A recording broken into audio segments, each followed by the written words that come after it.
Nous te rendons grâce ce matin pour la faveur que tu as accordée à chacun de nous. C'est d'avoir renouvelé le souffle de vie, Papa. C'est de nous avoir gardés en vie, Père, jusqu'à présent. Parce que nombreux ne se sont pas levés ce matin. Nombreux sont morts, nombreux sont dans les hôpitaux. Nombreux, éternel Dieu, sont dans des endroits, Père, ce soir, où ils ne jouissent pas de la vie, Papa. Mais tu as permis que nous puissions nous réveiller ce matin, jouir de la vie, être en joie, éternel Dieu, mon roi, pour la seule gloire de ton nom. C'est pourquoi, Papa, nous te rendons grâce ce matin, éternel Dieu. Nous te rendons aussi grâce parce que tu nous as rassemblés au Seigneur dans le seul but d'être dans ta présence, éternel Dieu. Et Père, nous demandons que tu sièges, que ta présence soit manifeste dans ces lieux, que ton esprit, éternel Dieu, mon roi, soit manifeste, qu'il nous remplisse pleinement, éternel Dieu, mon roi, et que tous ceux qui ne confessent pas, Père, ta volonté, éternel Dieu, mon roi, soit banni de ces lieux, Père, au nom puissant de Jésus-Christ. Demeure avec nous, éternel Dieu, durant cette séance de prière, Papa. Demeure avec nous, éternel Dieu, mon roi, durant toute cette journée. Pourquoi pas, Père, durant toute la vie, éternel Dieu, mon roi. Merci, éternel Dieu. Encore nous te bénissons, Père de gloire. Au nom puissant de Jésus, nous avons aussi prié. Nous avons. Donc aujourd'hui, nous allons poursuivre avec ce thème que nous avons commencé sur les mystères de l'année. Nous allons commencer. Et nous allons lire un passage. Nous allons lire un passage. Je pense que nous allons lire un passage. Deutéronome 11. Deutéronome 11. On prend le verset 8 et le verset 12. Si le bien-aimé toxique peut déjà nous lire.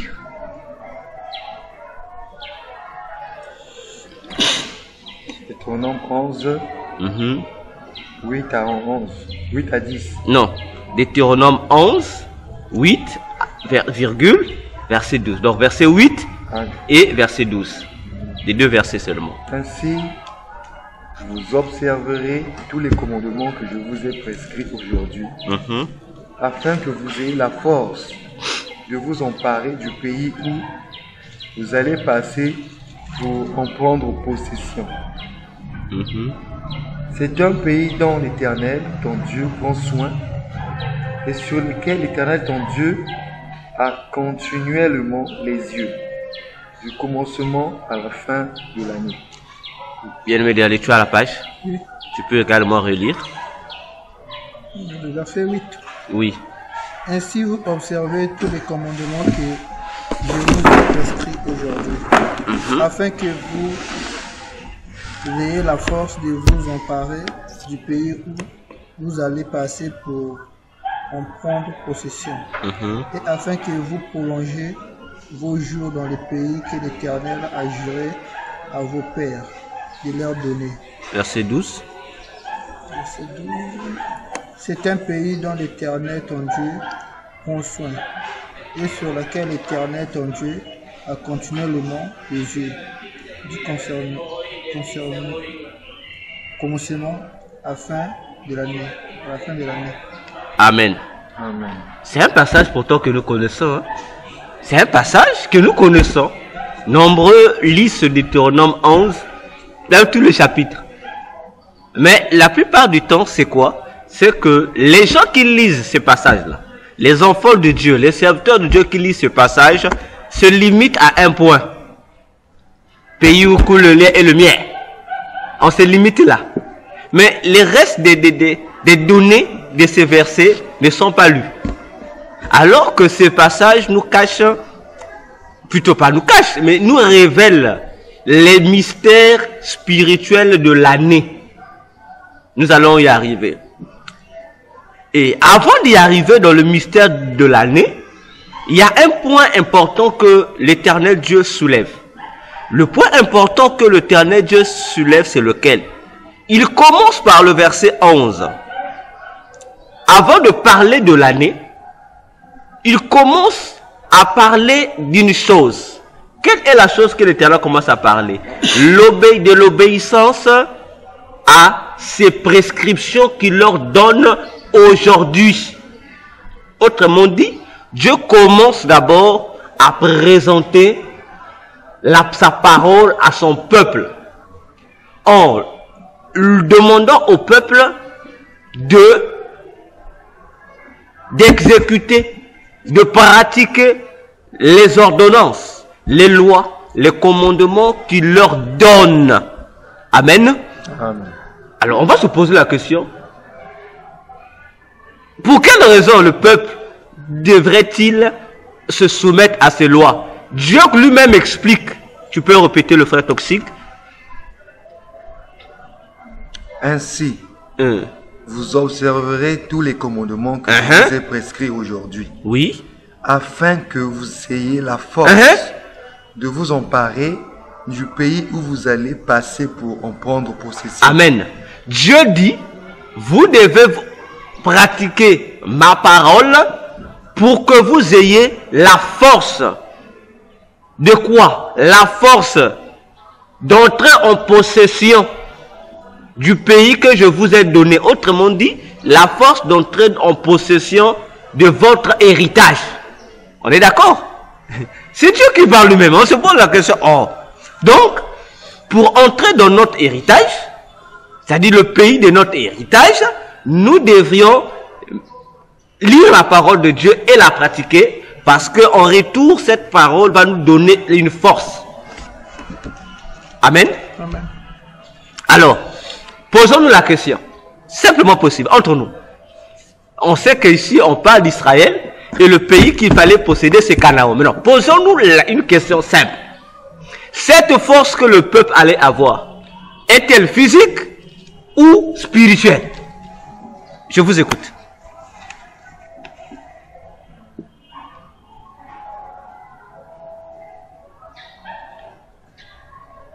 Les deux. Les deux. Frédéric. Les deux aussi. Les deux. Alors, justifiez vos réponses. Pourquoi les deux? Parce que le pays promis, le pays là, il y avait déjà des habitants qui habitaient au pays. Physiquement parlant, Ils oui. pouvaient combattre physiquement. Ok. Il y avait aussi l'influence de ce pays. Les habitants qui habitaient le pays avaient des pratiques un peu bizarres. Donc, c'est là où il devait avoir la force aussi Spirituelle. Bien aimé Toxique. C'est la même idée. On est d'accord? Bien dit. Vous avez bien dit. Alors, donc vous comprenez vous-même déjà l'objectif. Physiquement, il y avait ses ennemis qui étaient là physiquement. Parce que Israël, pour prendre possession de Canaan, il devait être capable d'expulser, de chasser ou de dominer sur les habitants qu'ils étaient venus trouver sur les lieux. Et quand vous avez su le dire que ces habitants n'étaient pas seulement des êtres physiques, mais ils étaient également en connexion avec des êtres spirituels, c'est-à-dire des fausses divinités qui étaient adorées à Canaan. C'est que Dieu disait à Israël que lorsque vous allez arriver à Canaan, vous n'allez pas servir les dieux que servent ces habitants que vous allez trouver là-bas. C'est normal. Alors, vous remarquez que Dieu précise que cette force que le peuple allait trouver devait être puisée où? Pas dans leur intelligence, non. dans la parole. Mais dans sa parole. Et dans quelle parole? La parole qu'il leur donne, il dit aujourd'hui. Ok? Il dit que je vous prescris aujourd'hui. Ah, Dieu précise, dit aujourd'hui. Comme pour dire que Canaan ici, ou le pays de Canaan, ou simplement un pays, tous les habitants vivent dans un pays. Et le pays est l'héritage de ceux qui l'habitent. C'est leur héritage. C'est pourquoi en français, on emploie le mot patrie pour parler du patrimoine, pour parler du territoire qui est propre à un peuple. Et un peuple a pour lieu de prédilection de son développement, de son épanouissement, le lieu où il habite. Parce que le lieu où tu habites devient pour toi un héritage.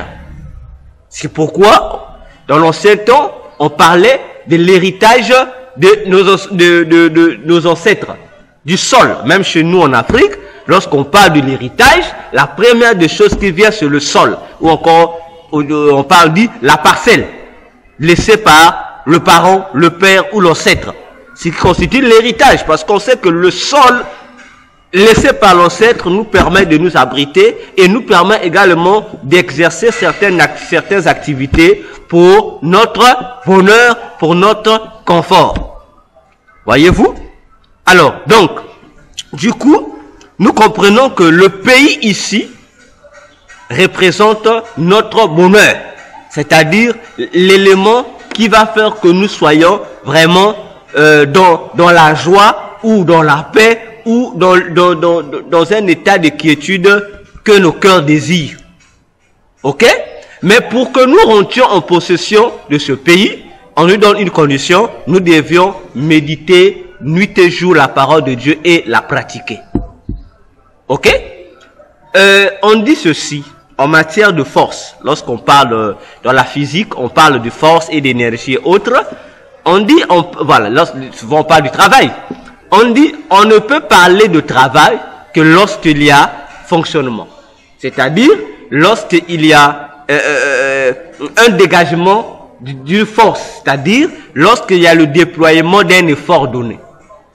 C'est seulement, même si on te donne un travail à faire, tant que tu ne vas pas t'engager à faire le travail, ne dis pas que tu as eu à travailler. Impossible. On parlera que de travailler lorsqu'on sentira que tu as fourni des efforts. À ce moment-là, on parlera du travail. Et pratiquer la parole de Dieu et lire la parole de Dieu sont deux choses différentes. C'est pourquoi Jésus pouvait dire que, il dit, c'est lui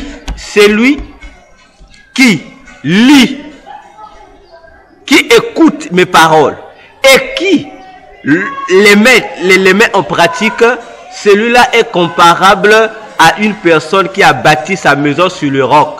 Les vents, les tempêtes ont soufflé, ni le roc, ni la maison n'a été touchée. Ce qui donne la puissance aux enfants de Dieu, ce n'est pas le fait de lire la parole de Dieu, non. C'est lorsque nous la pratiquons. Maintenant, il y a un mystère qui se passe entre lire et pratiquer. Chaque fois qu'un enfant de Dieu tient la Bible, dit bon, je vais méditer la parole de Dieu. Donc chaque fois qu'il fait cette action-là, il lit seulement. Spirituellement parlant, il effectue un voyage directement devant le trône de Dieu sans s'en rendre compte. Vous le savez? Sans s'en rendre compte. Donc le fait seulement que tu prends ta Bible, tu dis non, je vais lire la Bible avec l'esprit de la Bible. Ça veut dire que je vais lire la Bible avec cette crainte. Automatiquement, sans pourtant que tu te rendes compte, tu te mets devant. Donc spirituellement, Dieu prend ton esprit. Donc ton esprit effectue un voyage spirituel qui te fait apparaître devant le trône de Dieu. Toi-même, tu ne te rends pas compte, mais tu vas t'en rendre compte plus tard. Les anges qui sont devant le trône de Dieu passent te voir devant le trône. Tu es là. On te voit. Tous ceux qui sont, et ceux peut-être les êtres humains qui sont pris sur la terre pour les visites au ciel, ou ceux qui sont morts, eux aussi s'ils arrivent à l'endroit, ils vont te voir. Ils vont te voir. Ils disent que ça c'est le frère d'Erlich. Il dit ça c'est le frère Toxique qui est là. On te voit. Et quand tu assistes, on voit, tu lis, tu es dans la présence de Dieu. Maintenant, si tu es distrait, tu n'auras pas des indices. Mais si tu es connecté, tu es concentré, c'est là où vous allez remarquer, souvent, tu lis la Bible, tu vois que lorsque tu lis la Bible, il arrive, tu es en train de lire, mais en lisant la Bible, c'est comme si c'est que des écrits ont quitté sous leur forme d'écrits, ils deviennent comme des images. Ça vous est jamais arrivé? Ça vous est jamais arrivé? Tu lis, mais C'est un verset, donc c'est comme si... Oui, ça m'arrive souvent quand parfois je fais la lecture, c'est comme si je donne déjà l'image. Voilà. Donc c'est comme s'il y a une projection qui te vient. C'est comme si tu rentrais dans l'événement qui se passait ce jour-là. Et c'est ça. Mais tout ça, pourquoi ça arrive? Parce que tu te trouves devant le Seigneur lui-même. Donc, c'est comme un élève qui est en train de faire, de lire devant son professeur. Pendant que tu lis, le professeur écoute, il dit oui, oui. Le professeur essaie de donner certaines explications encore. C'est ce reflet spirituel que ton esprit qui est devant le trône de Dieu reçoit. Et toi, sur la terre, tu vois ça, tu suis ça. Deuxième cas encore, soit, si tu n'as pas les images, tu vas constater que c'est comme si il y avait une voix qui t'expliquait ce que tu lisais. Tu lis, mais c'est comme si tu sens, il y a comme une voix, il y a comme une personne à côté de toi, où tu sens une voix, ta propre voix audible te parle dans le cœur, t'explique le passage que tu lis. Et pendant que je t'expliquais, c'est comme si, il t'explique ça comme si tu faisais un cours. Il te dit, tu vois ça? Donc, pendant que tu t'expliques, il te mène, il t'ouvre tes broches comme ça. Il t'explique. Tout tu dis, oh, j'avais lu ça, ah, il y avait un verset que j'avais lu. On te rappelle même le jour où tu avais le verset. Tu, ah, ça concorde avec tel verset. Ça aussi, ça vous est jamais arrivé? Voyez?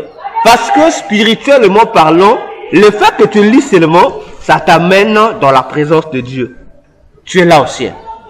C'est là où, pour ceux qui ont s'il faut appeler ça, des niveaux spirituels avancés avec Christ, pendant que tu lis, dès que tu mets à lire, dès que tu es transporté, tu te sens, oui, tu dis, je suis transporté. Là, donc tu te rends plus compte que tu es sur la terre, tu réalises. La vision charnelle s'éteint.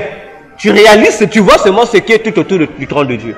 Et à un moment donné, lorsque tu reviens toi-même, tu dis, je t'ai déjà fait une vision où c'est l'extase et tu sens embrouillé. Parce que ce voyage devient maintenant réel pour toi. Voyez-vous? Ça, c'est simplement la lecture de la parole. La lecture seulement.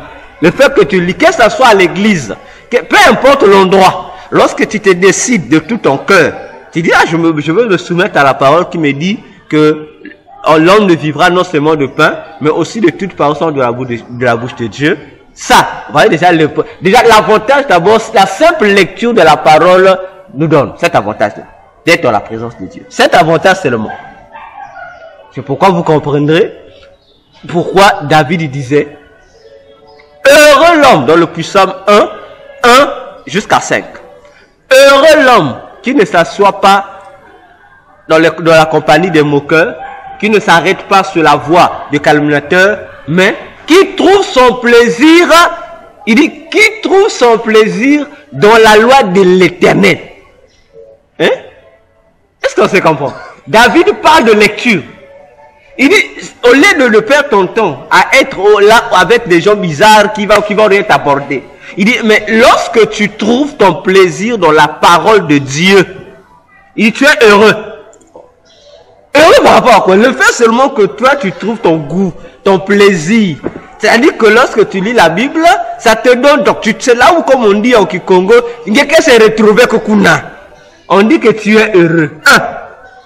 Alors, quel est l'avantage de cet état heureux sur toi? Il dit, il est semblable à un arbre qu'on a planté près d'un courant d'eau. Est-ce qu'on comprend la transition que David utilise? Le fait que tu trouves ton plaisir à méditer la parole de Dieu, spirituellement parlant, tu te transformes en un arbre qu'on prend et qu'on a planté auprès d'un courant d'eau. Ok? Et David dit, lorsque tu deviens cet arbre planté auprès d'un courant d'eau, il dit, tu vas produire des fruits à quel moment? Est-ce qu'on peut lire le psaume? Vas-y. C'est lui qui a la page, prend le psaume 1, je crois, à partir du verset 4. Psaume 1, à partir du verset 4. Vous allez comprendre ce mystère qui est là. Vous allez comprendre ce grand mystère.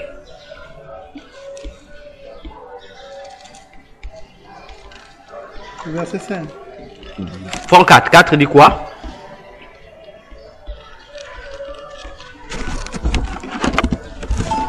Psaume 1. Oui. Verset 4. Commence à partir du verset 4. Ça dit quoi? Il n'est pas ainsi des méchants, ils sont comme des pailles que les bons disciples. C'est ça. Là, c'est le verset combien? 4. Remonte verset 5. Car l'Éternel connaît la voie. Non, remonte 3. Il est comme un arbre Voilà. planté près d'un courant d'eau qui donne son fruit à son saison. Qui donne? Bien, arrête-toi d'en par là. Il dit comme un arbre qui fait quoi? Qui donne son fruit à sa saison. Hein? N'est-ce pas? Gardez-moi le mot saison. À sa saison. La suite. Et dont le feuillage ne se flétrit point. Ok. Est-ce que vous pouvez comprendre la transaction? Lorsque tu lis la parole de Dieu, spirituellement, tu deviens un arbre qu'on plante où? On dit auprès d'un courant d'eau. Ok? On dit le fait que tu es planté auprès d'un courant d'eau, qu'est-ce qui se passe par la suite? On dit, on t'annonce ce qui va t'arriver. On dit, Il donne son tu vas donner ton fruit à ta saison. On n'a pas dit à toutes les saisons. Ici, j'ouvre une parenthèse. On nous dit souvent, les enfants de Dieu, il paraît que lorsqu'on est enfant de Dieu, à tout moment, on doit produire. C'est faux? On dit, comme tu es enfant de Dieu, chaque fois tu dois produire, chaque année tu dois être béni, chaque année tu dois produire. C'est faux! Ça, ce sont des doctrines sataniques qui relèvent de ce qu'on appelle la pensée positive. Elle est fausse. Dieu agit en son temps. Dieu n'est pas un salaud pour faire les choses. Non, Dieu agit avec chacun de nous selon un ordre donné et au temps convenable marqué par lui. Dieu est un grand planificateur. Je ferme ma parenthèse. Et on ajoute, on dit, en concernant le feuillage, on dit, ces feuillages font quoi? Ne flétrit point. Ok. On parle de l'arbre, on parle des fruits et on parle des feuilles. N'est-ce pas? On dit en ce qui concerne le feuille, tes feuilles sont toujours vertes. Ok? Ça veut dire fertile. Ça veut dire que les feuilles ne fanent pas. C'est-à-dire les feuilles, lorsqu'on voit un arbre, ce qui fait un arbre, on a l'arbre. C'est-à-dire lorsqu'on parle de l'arbre, on voit le tronc qui soutient l'arbre et les branches. Et après viennent les feuilles et après viennent les fruits. On dit les fruits apparaissent en leur saison. 1. 2. En ce qui concerne les feuilles, on dit que les feuilles sont toujours vertes. Ok? C'est-à-dire, si on décortique, on va rentrer dans une autre dimension du message. Ok? Tes fruits à toi vont apparaître en leur temps. Mais tes feuilles à toi sont là disponibles. Ça ne faillit pas. C'est ce qu'on dit. Un enfant de Dieu ne peut pas être troublé. Parce que les fruits représentent le bonheur que toi tu as demandé à Dieu. L'exaucement de tes prières. Ce que tu attends, l'attente qui va te rendre heureux. La solution à un problème, à une difficulté. Dieu ne va pas agir parce que toi tu as demandé. Non. Mais Dieu va agir par rapport au programme qu'il a fait pour toi. On verra ça plus loin. Ok? Maintenant, toi, ton tour, il te demande seulement quoi? De garder tes feuilles normales. Mais qui représente les feuilles? Si les fruits représentent les œuvres de l'arbre, que va nous représenter les feuilles? Vous avez la parole.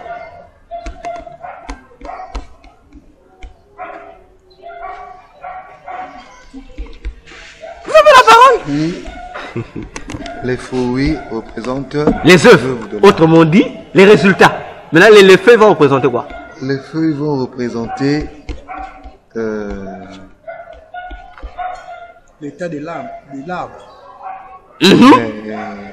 L'état de l'arbre, oui. Le mot qui convient. Vous nous rendez ça fragile, facile. C'est-à-dire que les feuilles représentent... le mot que j'ai ne vient pas dans le cadre. Non, nous avons besoin du mot là. Parce que le bien-aimé a dit l'état de l'arbre. Maintenant, l'état de l'arbre, c'est quoi? Dans un terme simplifié, c'est quoi? Le besoin de l'arbre. Non. Donc, la position de l'arbre. Ah. Déjà, le fait, ça prouve que l'arbre là, elle est bonne. On reconnaît que l'arbre est prêt à produire lorsque ses feuilles sont tendres. Ou verts. Ah, verte. On sait que, ah oui, oui, c'est arbre. Mais si on voit que l'arbre a toujours des feuilles déchaissées, ah, on dit non. Mais dès qu'on sent qu'il y a des nouvelles feuilles qui apparaissent sur l'arbre, on dit donc l'arbre n'est plus loin à produire. Donc les feuilles représentent, comme le bien-aimé a dit, l'état d'âme du croyant. Autrement dit, la préparation du croyant. Comment le croyant s'est-il préparé? Parce que pour que les fruits soient produits, il faudra que les feuilles soient également préparées. Mais pour que les feuilles soient préparées, il faudra que l'arbre soit bien nourri. Ok? Or, l'arbre pour être nourri, il faudra que l'arbre puisse puiser sa nutrition, c'est-à-dire ses nourritures, ce qu'on appelle dans le domaine végétal, sa sève. L'arbre doit puiser sa sève où? On dit du sous-sol. Où? Dans l'eau. Ok? Donc, l'arbre va puiser ses aliments au travers de ses racines, au moyen de l'eau, la sève va monter dans l'arbre, et c'est cette sève qui amènera l'arbre à produire des feuilles. Une fois que les feuilles vont atteindre une certaine maturité, à ce moment-là, les fruits vont produire. Ok? Autrement dit, les feuilles vont représenter ici le niveau où la qualité de notre foi. Ok? Comment est notre foi vis-à-vis de ce que nous voulons que Dieu fasse? Si ta foi est là et inébranlable, ça veut dire que même si tu as prié aujourd'hui, tu ne vois pas les résultats. Tes feuilles doivent toujours garder leur nature, couleur verte, pour dire que ma foi n'est pas troublée, parce que je sais, comme a dit Hébreu 1, la foi est une ferme assurance des choses qu'on espère et la démonstration de celles qu'on ne voit pas. Ok? Alors, ce que nous revenons dans notre point, ce qui nous intéresse, c'est que l'arbre est planté auprès d'un courant d'eau. Et l'arbre représente le croyant, par la simple lecture, n'est-ce pas? Alors, avançons encore plus loin. Rentrons encore dans la profondeur. Prenons Apocalypse 4. Apocalypse 4, frère Derlick, tu peux être à la page déjà. Apocalypse 4, le verset 6. Ou comme on peut prendre 5 à 6. Le frère Torsic, tu prends le Psaume 36, les versets 7 au verset 9. Apocalypse 4. Le verset 5 à 6. Du trône sortaient des éclats. Papa, Malembe. Du trône sortait Des éclats. De quel trône l'on parle ici? Si on remonte en haut, excuse-moi frère, ici c'est l'apôtre Jean qui est transporté. Si vous lisez à partir du premier verset, il vous dit, aussitôt je fus transporté ou ravi en esprit où? Dans la salle du trône, c'est-à-dire au ciel, là où se situe le trône. Alors Jean commence à donner la description de ce qu'il voit autour du trône. Bien aimé, tu peux poursuivre ta lecture. Du trône sortaient des éclats de voix et des tonnerres. Devant le trône brûlaient 7 lampes ardentes, qui sont les 7 esprits de Dieu. Il y a encore devant les trônes. Le verset 6, oui. Mer. Non, reprends bien ça, frère, à haute voix, s'il te plaît. Il y a encore devant les trônes comme une mer de verre, semblable à des cristals. Arrête-toi là, frère. Est-ce que nous comprenons ici ce que Jean nous décrit, ce concerne le ciel? Il dit, devant le trône, là, juste là où il y a le trône de Dieu, il voit quoi? Il voit une mer. Il voit des eaux. Il dit que c'est comme semblable à une mer. Une mer de quoi? De verre. Et il dit que c'était comme du cristal. C'est-à-dire c'était des eaux comme ce que nous disons chez nous au Congo. Des eaux pures, des eaux claires. Le cristal, c'est-à-dire ce qui brille, des eaux claires. Nous posons la question. Comment peut-on retrouver auprès du trône de Dieu, s'il faut dire, cette mer? Expliquez-nous. C'est mauvais ou quoi? Vous comprenez que David, lorsqu'il écrivait ces chansons, il était inspiré. Il savait de quoi il parlait. Ok? Donc nous comprenons ici que lorsqu'un enfant de Dieu se met à lire, à faire la lecture de la parole de Dieu, spirituellement, il apparaît devant Dieu. Et on le trouve comme un arbre qui est planté où? Qui est planté dans ce taux-là, qui se trouve auprès du trône de Dieu. Ok? Bien aimé, on est parti au puissant. 36, les versets, considérons les versets 7 jusqu'au verset 10. On est parti. Ta justice est comme les montagnes de Dieu. Tes jugements sont comme les grands abîmes. Éternel, tu soutiens les hommes et les bêtes. Combien est précieuse ta bonté, Dieu. À l'ombre de tes ailes, les fils de l'homme cherchent un refuge. Papa Malembe, David dit ici, à l'ombre des ailes de Dieu, nous trouvons quoi? Un refuge. On pose la question. Ça veut dire que Dieu a des ailes, non? S'il faut dire l'homme des ailes, sous les ailes de Dieu. On fait référence à quoi? S'il faut parler des ailes de quelqu'un, on fait référence là où la personne est. Parce que tu viens sous les ailes de Dieu. Ça veut dire que tu viens au trône de Dieu. Il y a un refuge. Continue, frère. Il se rassasie de l'abondance de ta maison, de la vie. Par ta lumière, nous voyons la lumière. Étends ta bonté sur ceux qui te connaissent et ta justice sur ceux dont les cœurs est droit. Reviens sur le verset 8. Combien est précieuse ta bonté, ô Dieu. À l'ombre de tes ailes, les fils de l'homme cherchent un refuge. 7, descends encore. Chez toi, ce sera 9. Non, c'est moi, il se rassasie. Il se rassasie de l'abondance de ta maison et tu les abreuves au torrent de tes délices. Vous avez compris ça? On dit les fils de l'homme, des hommes, qui cherchent sous les ailes de l'Éternel un refuge, font quoi? Se rassasient de l'abondance de la maison de Dieu. Et Dieu fait quoi? Dieu les abreuve au torrent de ses délices. Mais lorsque nous parlons d'un torrent, il s'agit d'un endroit qui fait couler des sources d'eau vive, comme nous connaissons. Mais cet endroit-là, ce n'est que le trône de Dieu. Et nous comprenons ici l'importance de méditer la parole de Dieu. Donc, simplement la méditation, on voit déjà que ça déclenche les sources d'eau vive de Dieu, puissent couler en nous, puissent faire de nous des plantes fertiles aux yeux de Dieu. Amen. Amen. Simplement la lecture. Ça, c'est seulement la lecture. Bon, regardons d'abord. Si simplement la lecture de la parole de Dieu produit tous ces effets, ces miracles en nous, mais combien à plus forte raison lorsque tu te mets à exécuter cette parole? C'est là que Jésus dit, lorsque tu mets maintenant en pratique, cette fois-ci, tu déclenches la puissance de Dieu maintenant va te remplir. Parce que cette parole-là, si sa lecture t'amène devant le trône de Dieu, mais une fois que tu te mets à exécuter, ça doit produire en toi une certaine force. C'est pourquoi dans Matthieu 4,4, lorsque Jésus disait à Satan que l'homme ne vivra non seulement de pain, mais aussi de toute parole qui sort de la bouche de Dieu. Vous comprenez la comparaison que Jésus fait? Parce que nous savons que le pain, ce que produit le pain, bon, pas nos pains fabriqués là dans les boulangeries, là, non. Mais c'est quand on dit le pain complet. Ceux qui savent c'est quand on dit le pain complet, c'est un pain qui est fabriqué comme il le faut. Et c'est ce pain que mangeaient les Juifs. Un pain qui contient toutes les vitamines possibles à la croissance d'une personne. Voyez-vous? Alors, si la parole de Dieu est spirituellement considérée comme le pain de Dieu, ça veut dire que ce pain-là doit nourrir notre âme, notre homme intérieur.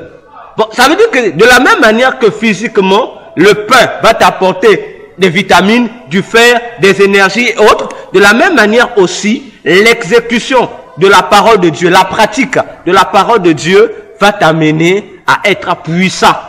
Et être puissant pour quel objectif? Pour que tu entres en possession des bénédictions, en possession des promesses, en possession du bonheur que Dieu t'a promis. Et le secret se trouve dans la pratique de la parole de Dieu. Le secret ne se trouve pas d'abord dans les prières, non, dans l'exécution de la parole de Dieu. Tu peux être une personne, un frère, une sœur, un serviteur de Dieu, une servante de Dieu forte dans les prières, mais si tu ne médites pas la parole de Dieu, sache que tu ne pourrais pas entrer en possession de ce qui te revient de droit comme héritage auprès de Dieu. Impossible.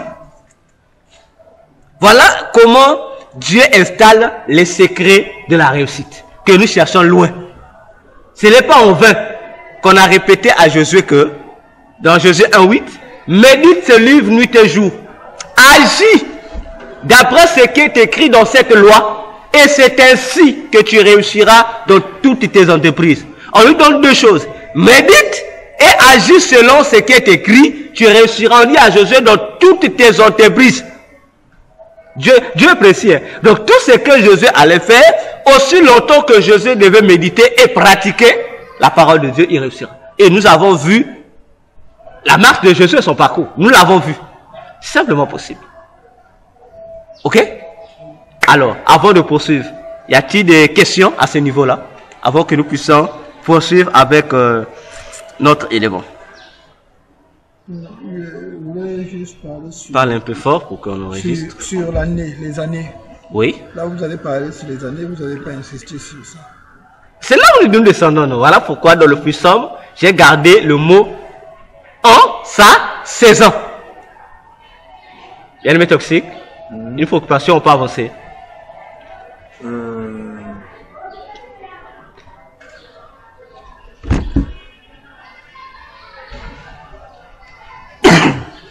Clair, hein? C'est clair, hein? D'accord. Alors, parlons de l'année, puisque nous parlons des mystères de l'année. Ok? Alors, on dit que un pays, je préfère garder le mot pays, un pays qui est pour nous le lieu d'habitation d'un homme ou d'une personne. Parce que c'est dans le pays que se situent nos maisons. Là où nous nous couchons, là où nous dormons, se trouve dans le pays. C'est pourquoi Dieu ne dit pas à Israël, vous allez hériter vos maisons. Non, il dit, vous allez hériter le pays que j'ai promis à vos pères. Donc, la bénédiction d'Israël se trouvait dans un pays. Donc, tant que Israël ne devait pas vivre dans ce pays, Israël ne devait pas être heureux. Ok? Donc, autrement dit, l'avenir d'Israël était conditionné à leur existence en Israël. Ok? Alors, vous allez être d'accord avec moi que les richesses d'un pays, lorsque Dieu dit un pays où coule le lait et le miel. Maintenant, je vous pose la question. Depuis que le monde existe, avez-vous déjà vu un pays où le lait et le miel coulent? Oh. Même lorsqu'on lit la Bible, là, nulle part on a vu que dans la Bible qu'Israël est allé amener le seau sur une rivière pour puiser le lait ou pour puiser le miel. Mais pourquoi Dieu utilisait le mot lait et miel? Ce sont des expressions pour dire que le pays est béni. C'est des aliments. Papa, parlez un peu fort. Ceux qui vont nous suivre là sur Internet doivent bien vous suivre. Augmentez le vent comme des hommes. C'est des aliments qui représentent, comme on dit, grand chose dans la croissance. Déjà, le lait, c'est un aliment complet. Et encore, le miel, moi, je l'appelle aliment mystérieux. Parce que à travers le miel, on fait beaucoup de choses. Dans la médecine, c'est quelque chose qui est utilisé. Donc, Dieu a voulu juste faire comprendre, c'est un pays où il y avait toutes sortes de bonnes choses, toutes sortes de bénédictions, toutes sortes de choses pour la bonne vie, la bonne croissance de ce peuple-là. Ok, vous avez bien répondu. Comme a dit le frère Derlick, c'est juste des expressions pour montrer que la terre est bénie. Comme le frère Toxique a précisé, le lait, c'est pour la croissance de l'un enfant. Lorsqu'un enfant naît, pour qu'il puisse mieux croître, il a besoin du lait. Il a besoin du lait. Et le miel, nous savons que le miel a plusieurs vertus comme tel. Et si vous lisez Salomon, Salomon dit que le miel, il compare l'intelligence, la sagesse, le discernement au miel. Ok? Dieu dit, c'est là que vous allez trouver ça à Canaan. Mais ce qui est curieux, si vous lisez encore le suite de, je crois, si vous prenez le premier passage de Théonome jusqu'à Deutéronome 12, vous allez remarquer quelque part, le même Dieu, il dit un pays où coule le lait et le miel, dira que, il dit Israël est un pays où il y a beaucoup de rochers.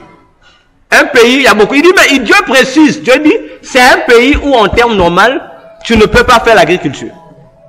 Les choses produisent difficilement. Mais lui, il dit, c'est un pays où coule le lait et le miel. Donc, on remarque deux choses ici. Là où on sent que c'est un territoire où vraiment improductif, c'est un lieu qui ne peut pas donner satisfaction. Dieu dit c'est là où va couler le lait et le miel. Autrement dit, c'est là où vous allez trouver véritablement le bonheur que vous cherchez. Ok? Et donc, un pays. Canaan. Or, un pays, pour que les choses puissent fructifier dans un pays, il faudrait qu'il y ait une saison. Parce que les choses dans un pays se développent, produisent d'après les saisons. Vous êtes d'accord avec moi? C'est d'après les saisons. Et nous savons qu'il n'existe dans le monde entier, peu importe les continents, il n'existe que 2 saisons. Je dis, il n'existe que 2 saisons. Il y a ce qu'on appelle la saison des pluies et il y a ce qu'on appelle la saison sèche. Peu importe ce qu'on va ajouter. Mi-saison sèche, il n'y a que 2 saisons. Même si on va en Europe où on nous présente les 4 fameuses saisons, il n'y en a que 2. Vous allez bien voir, il y a une période où il fait beaucoup froid, il y a une autre période où il fait beaucoup chaud. Il n'y a que 2 périodes. Les autres périodes là sont des périodes intermédiaires. Vous n'avez que l'été et vous n'avez que l'hiver. Le printemps ou l'autre qu'on ajoute, ou l'automne, ne sont que des variations. Autrement dit, des périodes de transition entre l'été et l'hiver. En réalité, on n'a que ces 2 temps. On n'a que ces 2.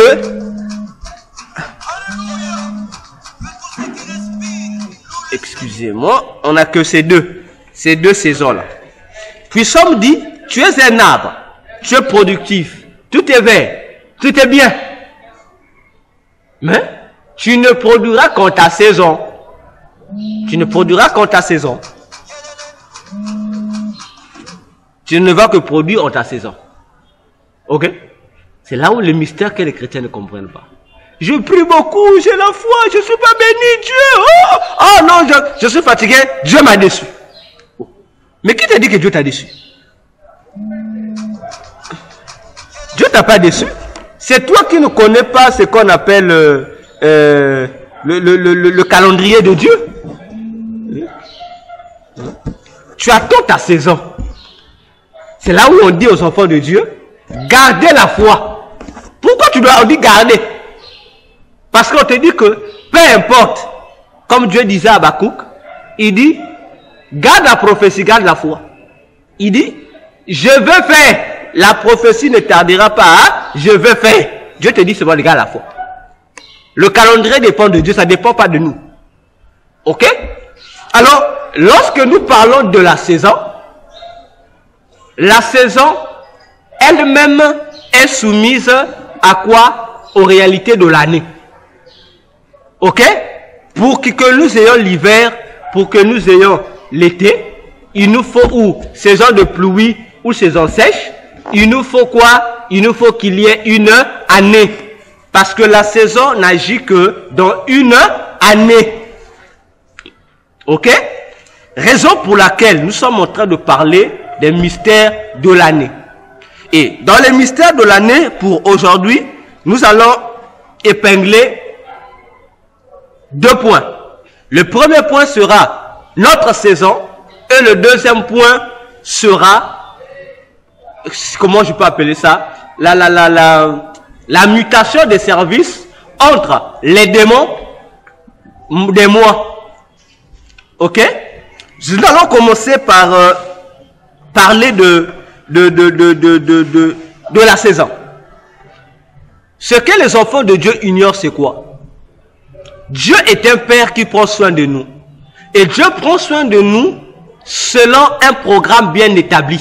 Dieu n'est pas un Dieu de désordre. Dieu a établi pour chacun un dessein. Il y a un dessein, il y a une programmation que Dieu fait. Chaque année qui vient, ok? Pour que je revienne à Deutéronome 11, le verset 12. On dit, les yeux de l'Éternel sont sur ce pays. On dit du commencement de l'année jusqu'à sa fin. Ok? Donc, non seulement que Dieu leur donne le pays, mais c'est un pays dont le regard de l'Éternel, ils sont du début jusqu'au commencement de l'année. Ok? Et nous savons que la vie d'un peuple est circoncise dans cet intervalle-là. Le début et la fin de l'année. C'est dans une année qu'un peuple fait sa vie. Ok? et les yeux de l'Éternel sont là. Les yeux de l'Éternel n'étaient pas sur l'Égypte du commencement jusqu'à la fin. Non, il dit seulement sur le pays qu'il a donné à ses enfants. Ok? Et nous remarquons encore l'avantage, plutôt l'importance et la place de la découverte des réalités spirituelles de l'année. Si les yeux de l'Éternel, on dit les yeux, suivez-moi bien s'il vous plaît. On dit les yeux de l'Éternel. L'Éternel a combien de yeux? L'Éternel n'a que 2 yeux. On dit les 2 yeux de Dieu regardent, sont sur le pays et regardent. Dieu ne regarde pas les individus. Non. Dieu ne regarde pas l'état des gens. Non. Dieu regarde l'année. Il surveille l'année. Pourquoi Dieu surveille l'année? En termes normal, les regards de Dieu devaient être posés sur la foi de son peuple. Non, mais on dit ici, sur l'année, du début jusqu'à la fin de l'année. Pour quelle affaire? Parce que Dieu sait que, s'il n'a pas le regard du début jusqu'à la fin de l'année, les projets qu'il a conçus pour son peuple ne vont pas s'accomplir, parce que l'année elle-même est influencée par des mois. Or, chaque mois est influencé par un démon que Satan a établi. Et chaque mois étant composé, comme on l'a dit la dernière fois, des jours, les jours également sont possédés par des esprits. Les jours eux-mêmes, composés des heures, minutes et secondes, sont également influencés par des esprits. Donc du coup, tout se passe au niveau de l'année. Du début jusqu'à la fin de l'année. Ok? Mais ce qui est curieux, vous allez remarquer que ce qui est curieux, aujourd'hui avec le monde, nous commençons l'année avec un symbole, un signe satanique qui est l'œil. Vous n'avez jamais remarqué ça? Que nous appelons l'œil des francs-maçons. Les francs-maçons nous font commencer l'année avec un œil. Mais avec un œil, non? N'est-ce pas? Le monde est géré. Les décisions du monde, comme j'ai dit la dernière fois, qui doivent gérer l'année pour toutes les nations au monde, dépendent de qui? De l'Organisation des Nations Unies. N'est-ce pas?